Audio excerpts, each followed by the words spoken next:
विषयहरूमा तपाईहरुलाई प्रकाश पार्न म चाहन्छु। नेपालको संविधान 2072 को मर्म, भावना र शहीदहरूको बलिदानले स्थापित संघीय लोकतान्त्रिक गणतन्त्रात्मक व्यवस्था अनुसार मधेस प्रदेश सरकार आफ्नो संवैधानिक दायित्व निर्वाह गर्दै आएको बेहोरा जानकारी गराउन चाहन्छु।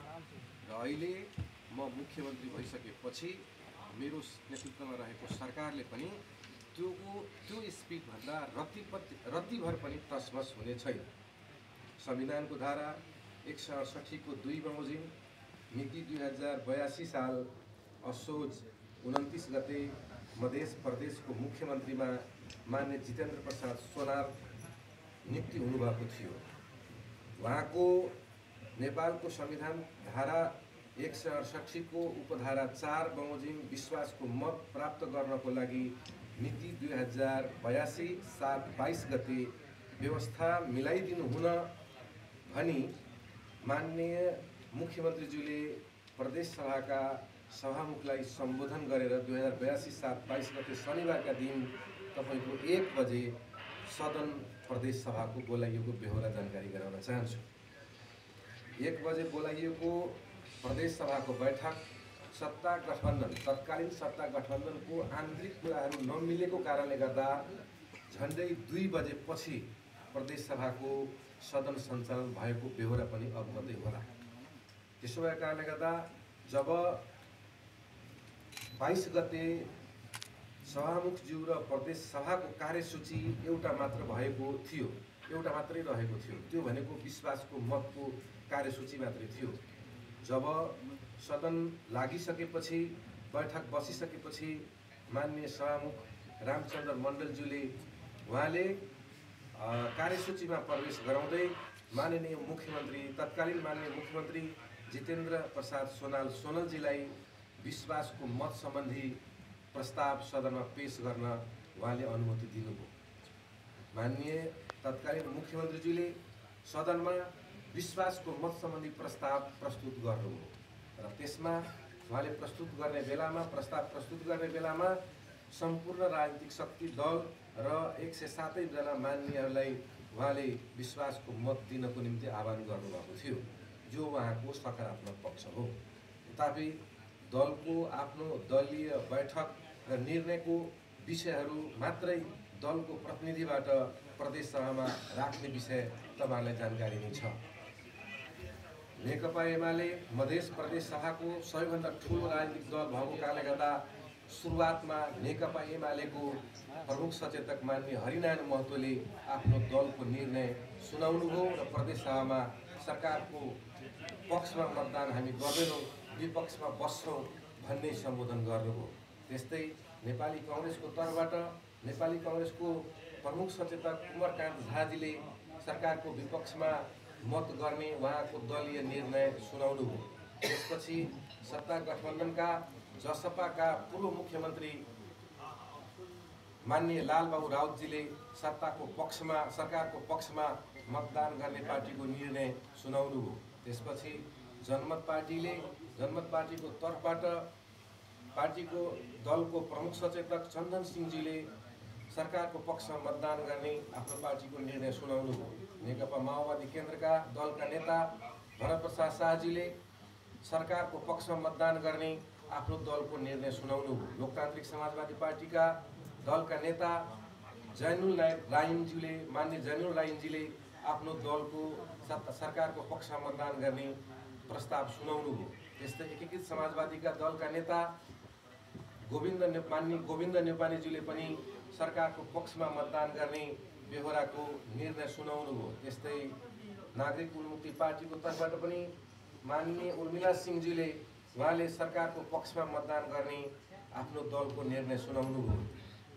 त्यो सुनाइसकेपछि माओवादी केन्द्रको तर्फबाट 2 जना माननीयले तपाईको चाहिँ नि सदनबाटै उठेर एकजनाले धेरै कराइसकेपछि मलाई रोस्टम चाहियो भनिसकेपछि त्यो दिन तपाईको चाहिँ नि कार्यव्यवस्था परामर्श समितिमा पनि यस्ता विषयहरू सायद छलफल गरेको भएको कारणले गर्दा रहबर अन्सारीले सायद त्यो मञ्च पाउनुभएको हो, रोस्टम पाउनुभएको हो र उहाँको गतिविधिको बारेमा आज आम सञ्चार माध्यमबाट श्रमजीवी पत्रकारहरूबाट ती विषय आम नेपाली जनता र प्रदेशवासी जनतालाई सर्वसूचित भइसकेको छ।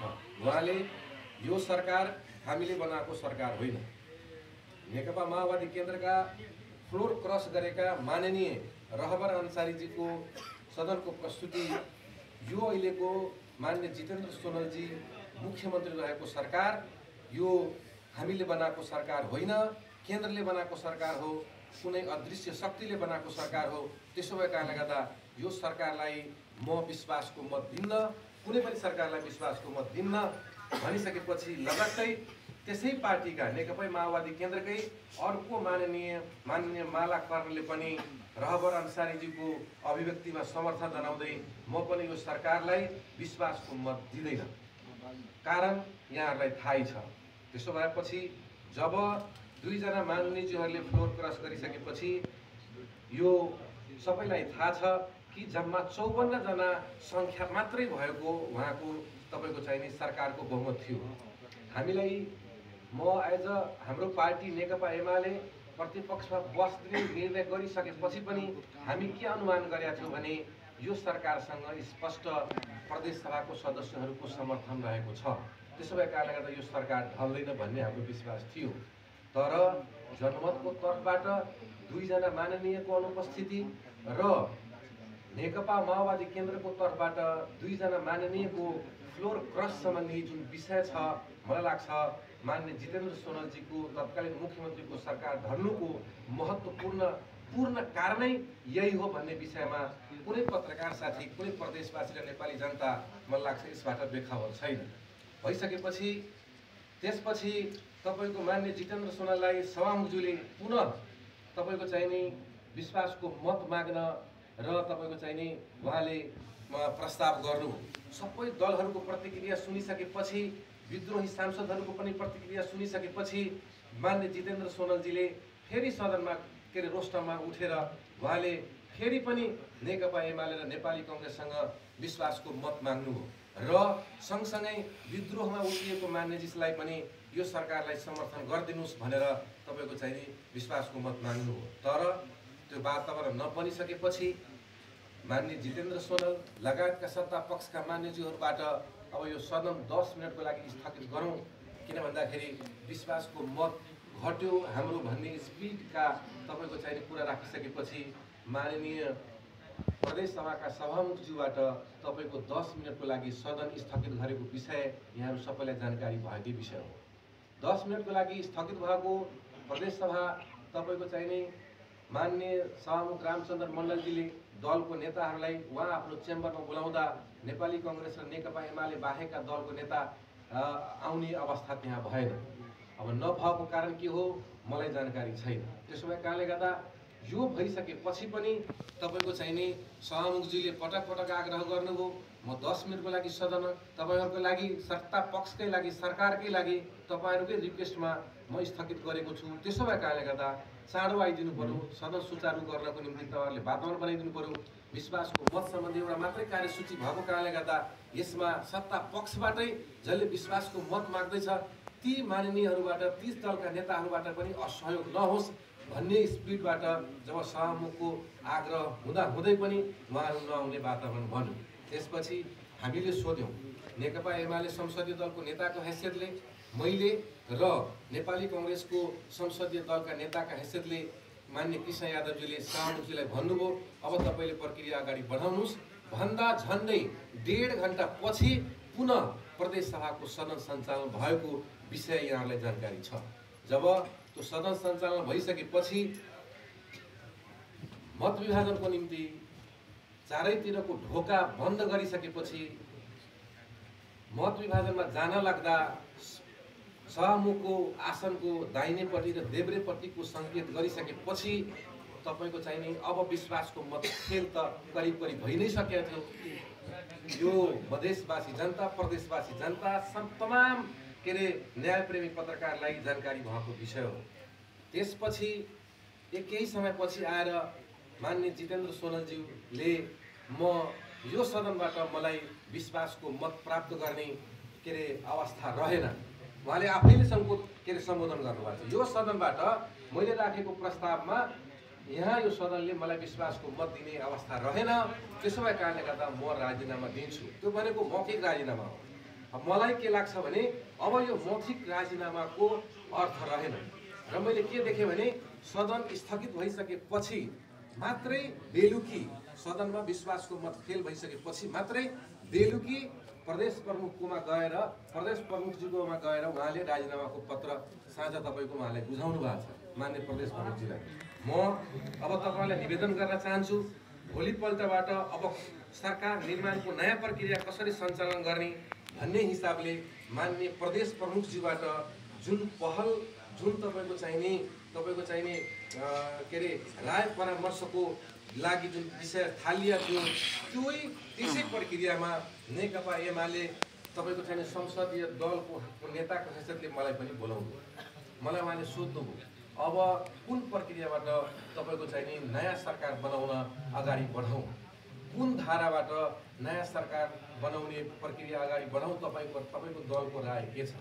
म पत्रकार साथीहरूलाई म आग्रह गर्न चाहन्छु, मैले प्रदेश प्रमुखजीलाई जे सल्लाह दिएको छु त्यही शब्द आज उच्चारण गरिरहेको छु। मैले उहाँलाई के भने म पूर्व मन्त्री भए पनि म नेकपा एमालेको दलको नेता भए पनि मलाई यो सम्बन्धी कानुनको यथेष्ट जानकारी प्रशस्त जानकारी मसँग छैन।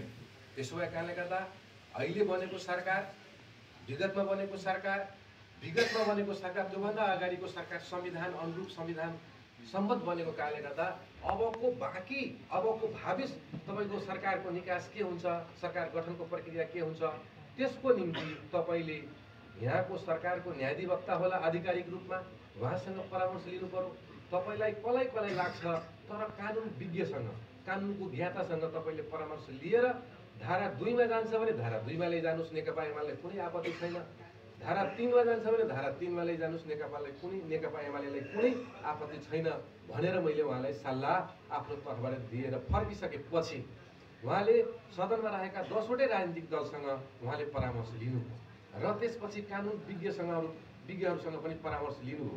लिइसकेपछि जब तपाईँको सदनको लाइभ सदनको रेकर्ड तपाईँको चाहिने र सदनमा भएको गतिविधि समेटेर मलाई लाग्छ सभाको तर्फबाट प्रदेश सभाको तर्फबाट जुन प्रदेश प्रमुखको कार्यालयलाई प्रदेश प्रमुखजीलाई सम्बोधन गरी पठाएको पत्र अनुसार जुन वातावरणको सिर्जना भएको थियो उहाँको नजरमा मलाई लागेको हुनसक्छ यो विश्वासको मत फेल भएको हो।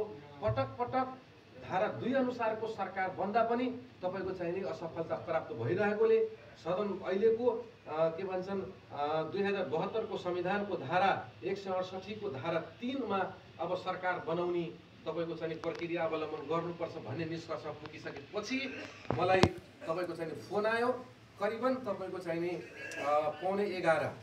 म फेरि पनि भन्छु समय मलाई एक्ज्याक्ट थाहा थिएन, वातावरण त्यति राम्रो थिएन, म घरि हेरेर पनि गएको थिएन। 11:15 10:30 11:15 वा 11 को बीचको समय होला मलाई उहाँले बोलाएर तपाईँ अब म धारा 3 को अनुसार तपाईँलाई नेकपा एमाले मध्य प्रदेश सभाको सबैभन्दा ठुलो दलको हैसियत र त्यसको तपाईँ नेता भइसकेपछि तपाईँलाई मुख्यमन्त्रीमा नियुक्त गरेको छु, यो नियुक्ति पत्र लिनुहोस्। र अब मैले भने नियुक्ति पत्र मैले बुझेँ, म सार्वजनिक पनि गरेको छैन, म त्यति विज्ञापन एडभर्टाइज गर्ने मान्छे पनि होइन।